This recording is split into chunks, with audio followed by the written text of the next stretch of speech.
నిజామాబాద్ జిల్లాలో దారుణం జరిగింది. పెరుమాండ్ల సంకీస గ్రామంలో ముత్యాలమ్మ విగ్రహాన్ని ధ్వంసం చేశారు ఓ వ్యక్తి.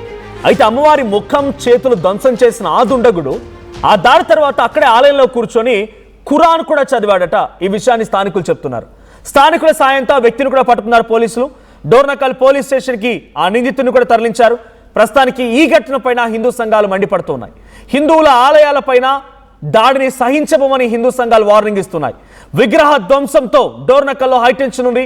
మొన్న వరంగల్ జిల్లాకు సంబంధించి షాయంపేటలో కూడా ఇదే మాదిరిగా ఒక హనుమాన్ విగ్రహంపై కూడా దాడి జరిగింది. అది కూడా పెద్ద రచ్చకు తెరలేపింది. ఇప్పుడు మరోసారి ఒక ముత్యాలమ్మ ఆలయం దగ్గర ఆ అమ్మవారి విగ్రహం మొహం పైన చేతుల పైన చాలా భయంకరంగా దాడి చేశారు. మనం విజువల్స్ కూడా చూడొచ్చు. అక్కడ చూడండి, మొహం పైన ఆ దాడికి సంబంధించేదో చాలా బలమైనటువంటి వస్తువు తీసుకొని అమ్మవారి మొహం పైన దాడి చేసినట్టు కనబడుతోంది. ఇది సంకీసా గ్రామం, పెరుమాండ్ల సంకీసా గ్రామం ఇది. సో డోర్నకల్ సమీపంగా ఉన్నటువంటి గ్రామం ఇది. సో సంకీసా గ్రామంలో ఘటన జరిగింది. ముత్యాలమ్మ ఆలయంలో ప్రస్తుతానికి అక్కడికి హిందూ సంఘాలు, కొంతమంది పార్టీల నాయకులు కూడా చేరుకున్నారు. అమ్మవారి చేతికి సంబంధించి ఆ విగ్రహానికి సంబంధించి ఆ చేతి కూడా కొంచెం దూరం పడిపోవడం మనం చూస్తూ ఉన్నాం. మొహం మీద ఆ బలమైనటువంటి బండతోనో లేకపోతే ఇంకా ఇనుప వస్తువుతోనో కొట్టడంతో మొహం మీద కూడా గాయాలే అమ్మవారికి. సో అమ్మవారి చెయ్యి కూడా అక్కడ విరిగిపోయింది. సో ఇప్పుడు ఈ ఘటన పైన హిందూ సంఘాల ఆగ్రహం వెలువెత్తుతుంది. ఆ వ్యక్తి వచ్చిన వ్యక్తి ఆ ఆలయంలో అలా దాడి చేసి ఖురాన్ చదివాడంట. నాకు తెలిసి ఏ మత గ్రంథంలో కూడా ఇటువంటి మాదిరిగా పరమతాన్ని గౌరవించు, రక్షించు, వారి మర్యాదల్ని కూడా వీలైతే కాపాడు అని చెప్పే రకంగానే ఉంటుంది. కానీ ఈ విగ్రహాలపై దాడి చేయమని చెప్పేటువంటి మాట ఏ ఖురాన్లో కానీ, ఏ బైబుల్లో కానీ, ఏ భగవద్గీత రామాయణంలో కూడా ఉండదు. కానీ కొంతమంది మత ముసుగులో చాందస్తవాదులు అంటామో, వాళ్ళ ఒక దుర్మార్గులు అంటామో, ఒక నీచ్ కమిన్ కుత్తేగాలు చేసే పనిదంతా కూడా అక్కడికి వెళ్ళి ఆ ఆలయంలో అమ్మవారి విగ్రహంపై దాడి చేసి అక్కడే కూర్చొని ఖురాన్ కూడా చదివాడంట. స్థానికులు చెప్తున్న వివరాల ప్రకారంగా ఖురాన్ చదివాడు. వెంటనే పోలీసులు స్థానికుల సహాయంతో ఆ నిందితులు కూడా పట్టుకున్నారు. డోర్నకల్ స్టేషన్ తరలించారు. ఈరోజు డోర్నకల్లో హై టెన్షన్ వాతావరణం ఉంది. ఒకసారి ఆ ఆలయంలో ఎటువంటి సిచ్యువేషన్ ఉంది, అక్కడ చేరుకున్నటువంటి హిందూ సంఘాలు ఏం చెప్తున్నాయో చూద్దాం.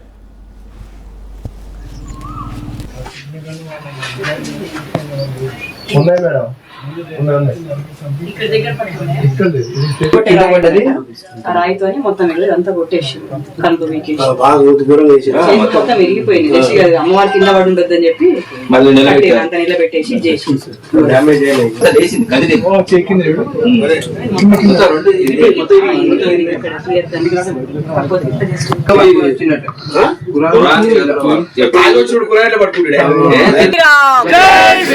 జై శ్రీరామ్. విగ్రహం ధ్వంసం చేసిన వారిపై కఠిన చర్యలు. విగ్రహం ధ్వంసం చేసిన వారిపై వెంటనే కఠిన చర్యలు. జై శ్రీరామ్. జై శ్రీరామ్. రైట్, అక్కడ ఆలయం దగ్గర ఎక్కడైతే ముత్యాలమ్మ ఆలయం సంకీస గ్రామంలో జరిగిన ఘటన ఉందో అక్కడికి వెళ్ళినటువంటి హిందూ సంఘాలు ఆగ్రహం వెలుగక్తూ ఉన్నాయి. ఆ వ్యక్తిపై చర్యలు తీసుకోవాలి, కఠినంగా శిక్షించాలని డిమాండ్ చేస్తున్నాయి. నిజంగా ఈ విషయం ఎందుకు ఇంతటి సీరియస్గా జరుగుతుందో అర్థం కావడం లేదు. కానీ సికింద్రాబాద్లో కూడా ముత్యాలమ్మ ఆలయంపై ఇటువంటి మాదిరిగానే దాడి జరిగింది. అక్కడి నుంచి మొదలైంది ఆలయాలపైన దాడి. ఆ తర్వాత మల్కాజ్గిరిలోని ఒక చోట ఆ ఆలయం పరిధిలోనే అక్కడ ఉంటున్న అమ్మవారి విగ్రహం ముందుటే మలమూత్ర విసర్జన చేశాడు ఒక వ్యక్తి. ఇప్పుడు ఇక్కడ 2 రోజుల క్రితం షాయంపేట దగ్గర హనుమాన్ విగ్రహాన్ని కూడా ఇదే మాదిరిగా ధ్వంసం చేశారు. అసలు విగ్రహాలపై దాడి ఏంటి? ఈ విగ్రహాలపై దాడి చేస్తుంది ఎవరు? ఈ మత విద్వేషాలు రెచ్చగొట్టే విధంగా ఉన్నటువంటి ఆ దుర్మార్గులు, ఆ నీచ్ కమిన్ కుత్తేగాలు ఎవరనేది పోలీసులు ఇంతవరకు వారిని ఇటువంటి చర్యలు జరగకుండా అడ్డుకోవడానికి ఎటువంటి ప్రయత్నాలు చేస్తున్నారు. సో ఇక్కడ ఈ రోజు జరిగినటువంటి ఈ సంఘటన ఇప్పుడు డోర్నకల్ ప్రాంతం మొత్తం కూడా ఒక్కసారిగా హైటెన్షన్ వాతావరణం దారితీసింది. అక్కడ విగ్రహంపై దాడి చేయడం, అమ్మవారి మొహంపై దాడి చేయడం, చేతి విరగొట్టడమే కాకుండా అక్కడ కూర్చొని ఖురాన్ సైతం చదివాడంట, ఖురాన్ చదువు వచ్చాడంట. మరిన్ని అప్డేట్స్ మా ప్రతినిధి వెంకటరత్నం అందిస్తారు. వెంకటరత్నం, సో ముత్యాలమ్మ ఆలయంలో జరిగిన ఘటన పైన అప్డేట్స్ ఏంటి? ఆ వ్యక్తి ఎవరు? అక్కడ కూర్చొని ఖురాన్ చదవడం ఏంటి? ఆ మొహం పైన చేతి పైన గాయం చేయడం ఏంటి? ఎలా జరిగింది? ఎప్పుడు జరిగింది ఈ సంఘటన?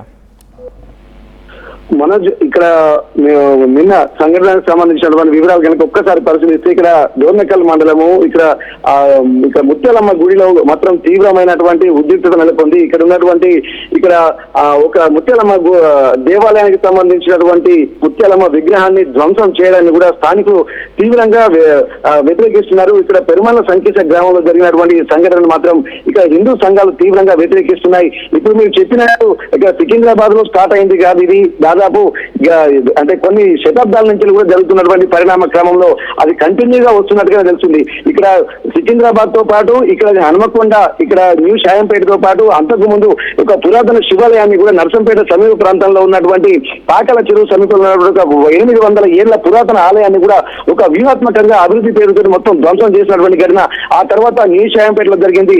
మళ్ళీ ఈ రోజు ఇక్కడ డోర్నకల్ దగ్గర ఉన్నటువంటి పెరుమల సంకీస గ్రామం దగ్గర జరుగుతున్నటువంటి పరిస్థితి. అంటే ఇది ఒక వ్యూహాత్మకంగానే ఇక్కడ ఈ దాడులను తీవ్రంగా ఖండించాల్సిన అవసరం ఉంటుందని చెప్పి ఎప్పటికప్పుడు హిందూ సంఘాల నేతలు చెప్తున్నప్పటికీ కూడా ఈ కంటిన్యూగా దాడులు జరగాలని కూడా స్థానికులతో పాటు ఇక్కడ ఉన్నటువంటి హిందూ సంఘాలు కూడా తీవ్రంగా వ్యతిరేకిస్తున్నాయి. పోలీసులు కేసు నమోదు చేస్తున్నామని చెప్తున్నారు.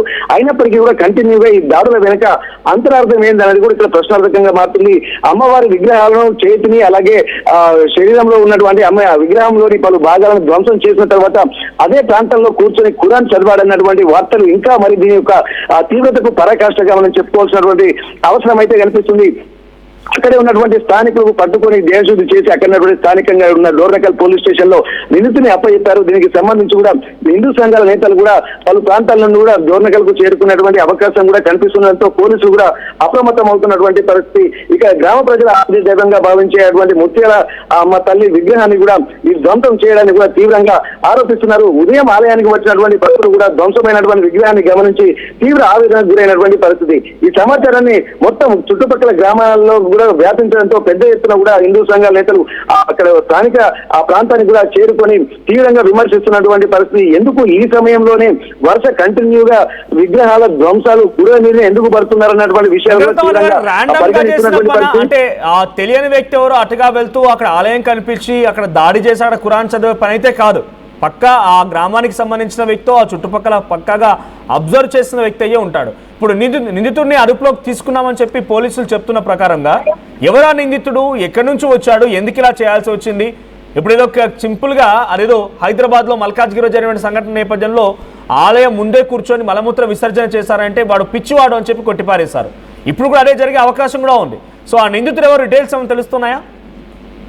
అంటే పూర్తిగా నిందితులకు సంబంధించిన వివరాలు మాత్రం బయట పెట్టడం లేదు పోలీసులు. ఇది ఒక ఎందుకంటే మరింత మత విద్వేషాలు మత ఘర్షణలు చెలరేగకుండా ఉండడం కోసం నిందితులకు సంబంధించినటువంటి పూర్తి వివరాలు అయితే బయట పెట్టడం లేదు.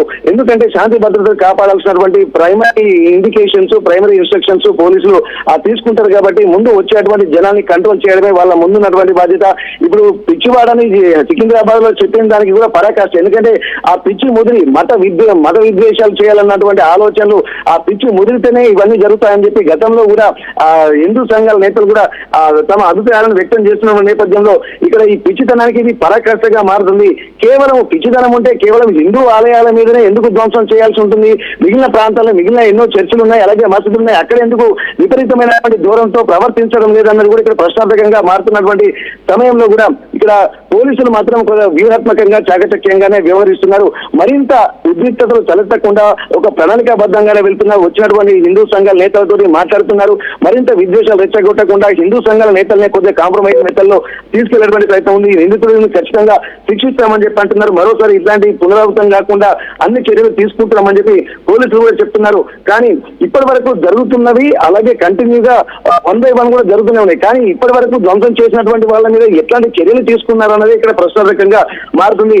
ఆ ఉదాసీన వైఖరి వల్లనే మరిన్ని గుడులు కూడా ధ్వంసం అవుతున్నాయి రేపు రాబోయే రోజుల్లో. ఎందుకంటే గత కొద్ది రోజుల క్రితం ఉమ్మడి వరంగల్ జిల్లా వ్యాప్తంగా కూడా దుర్గమ్మ గుళ్ళు అలాగే మొత్తం అన్ని ఊళ్ళల్లో పండుగ వాతావరణం నెలకొంటున్నటువంటి సమయంలో ఒక ఇబ్బందికరంగా ఫీల్ అయ్యేటువంటి కొంతమంది కావాలనే గుళ్ళలోకి ధ్వంసం చేయడము, వాటి దేవతల గురించి అంటే చులకనగా మాట్లాడడం, ఇవన్నీ కూడా చిన్న చిన్న ఘటనలు ఉద్దేశాలు కూడా రెచ్చగొట్టిన సందర్భాలు కూడా జరిగాయి. కానీ ఇక్కడ గుడులకు సంబంధించినటువంటి విగ్రహాలను ధ్వంసం చేయడమే ఇది తీవ్రమైనటువంటి పరాకాష్ఠకు చేరుకున్నట్టుగా భావించచ్చు. పోలీసులు మాత్రం కొద్దిగా వ్యూహాత్మకంగానే ఎట్లాంటి ఉద్రిక్తతో తలెత్తకుండా మాత్రం ఇక్కడ అందరినీ సమన్వయం చేసేటువంటి పనిలో పోలీసులు పడ్డారు. Manoj. Right, thank you Venkataratnam. So మొత్తంగా వరంగల్ మహబూబాబాద్ జిల్లా పెరుమాండ్ల సంకీస గ్రామంలో జరిగింది ఈ ఘటన, డోర్నకల్ పోలీస్ స్టేషన్ పరిధిలో. So Dornakal police station పరిధినటువంటి Sankisa గ్రామంలో ముత్యాలమ్మ ఆలయంలో ఓ వ్యక్తి ఆ ఆలయంలోకి చొరబడి ఆ అమ్మవారి మొహం పైన దాడి చేసి చేతి విరగొట్టి అక్కడ కూర్చొని ఖురాన్ చదివాడంట. స్థానికులు చెప్తున్న వివరాల ప్రకారంగా ఇప్పుడు పోలీసులు స్థానికుల సహాయంతోనే ఆ నిందితులను అదుపులోకి తీసుకున్నారు. వరుసగా ఆలయాలపైన, విగ్రహాలపైన, అమ్మవారి విగ్రహం పైన దాడిని తీవ్రంగా ఖండిస్తున్న హిందూ సంఘాలు. మొన్న సాయంపేట దగ్గర కూడా ఇటువంటి మాదిరిగానే హనుమాన్ విగ్రహంపై కూడా దాడి జరిగింది. గుర్తులేని దుండగులు హనుమాన్ విగ్రహాన్పై దాడి చేసి హనుమాన్ విగ్రహాన్ని మధ్యలోకి విరగొట్టి ముక్కలు ముక్కలుగా చేసి పడేశారు. ఆ తర్వాత అక్కడ కొంత ఆందోళన చేపట్టారు హిందూ సంఘాలు, ఆందోళన రేకెత్తించాయి. ఆ తర్వాత ఆ ఘటన కొంత ఇప్పుడు ఎవరు చేశారు ఏంటనేది ఇంకా సందిగ్ధంలో ఉన్న నేపథ్యంలో మరోసారి మహబూబాబాద్ జిల్లాలో అమ్మవారి ఆలయం పైన, ముత్యాలమ్మ మొహం పైన చేతి విరగొట్టడం, అక్కడే కూర్చొని ఖురాన్ చదవడం కూడా కొంత ఆందోళన గురి చేస్తోంది. ఇప్పుడు నిందితుడి విషయాన్ని మాత్రం చాలా గోప్యంగా ఉంచారు పోలీసులు. బట్ నిందితుడి విషయాన్ని గోప్యంగా ఉంచిన వారికి ఎటువంటి శిక్ష వేసిన తదుపరి ఇటువంటి విధంగా మత విద్వేషాలు రెచ్చగొట్టినటువంటి ఆ పిచ్చి వేషాలు వేస్తున్నటువంటి ఒక భూతాలని, ఈ రాక్షసులని అడ్డుకట్ట వేసే విధంగా పోలీసులు కఠినమైన చర్యలు తీసుకోకపోతే ఇవి ఇంకా మత విద్వేషాలు రెచ్చగొట్టే అవకాశం ఉంది. ఇటువంటి సంఘటనలు మరిన్ని పునరావృతమయ్యే అవకాశం కూడా ఉంది. సో ఇటువంటి వాటిపైన ఎటువంటి చర్యలు తీసుకోవాలి, ఇటువంటి జరగకుండా ఉండాలంటే నిందితులకు ఎటువంటి శిక్షలు వేయాలి, ఆలయాల చుట్టూ ఎటువంటి రక్షణ ఉండాలి, ప్లీజ్ డూ కామెంట్. మీ అభిప్రాయం ఏంటో కామెంట్ చేయండి.